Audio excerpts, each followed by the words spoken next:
Hi, welcome back to Enchantment with Angel. Today's enchanting recipe is Guava Cheese, a classic Goan sweet. So let's start making. For this you will need ripe and firm guavas, which is cut into quarters. Now place the guavas in a pressure cooker, add some water and pressure cook it for about 3 whistles. Now once the pressure is released and the guava is cooled down, separate the flesh and the seeds carefully. Now grind to a fine paste. Now strain the pulp. To remove the flesh around the seeds, just add little water and give it a pulse.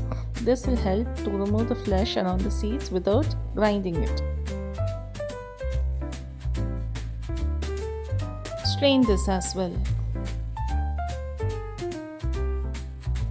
Now it's time to measure the pulp you have collected.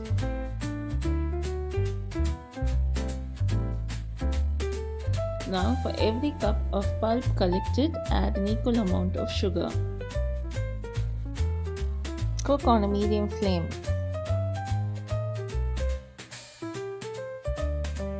Add a teaspoon of lime juice for every cup of pulp.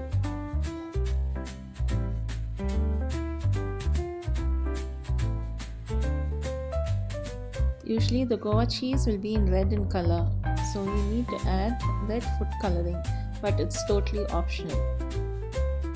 Making this guava cheese will give you a nice arm exercise as you have to continuously keep stirring it. As it thickens, add a teaspoon of butter for every cup of pulp.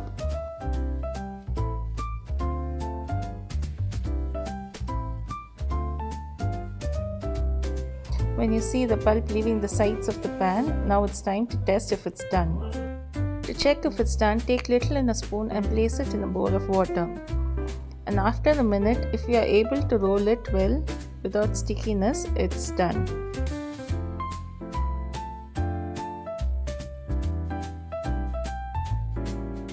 Give one final stir and transfer it to a well-greased pan. Spread it out evenly and smooth the top with a greased spatula. Allow it to cool completely, and once it's firm, cut into your desired shapes. Store and enjoy. Do give it a try and share your comments. Until we meet again, happy cooking. Bye.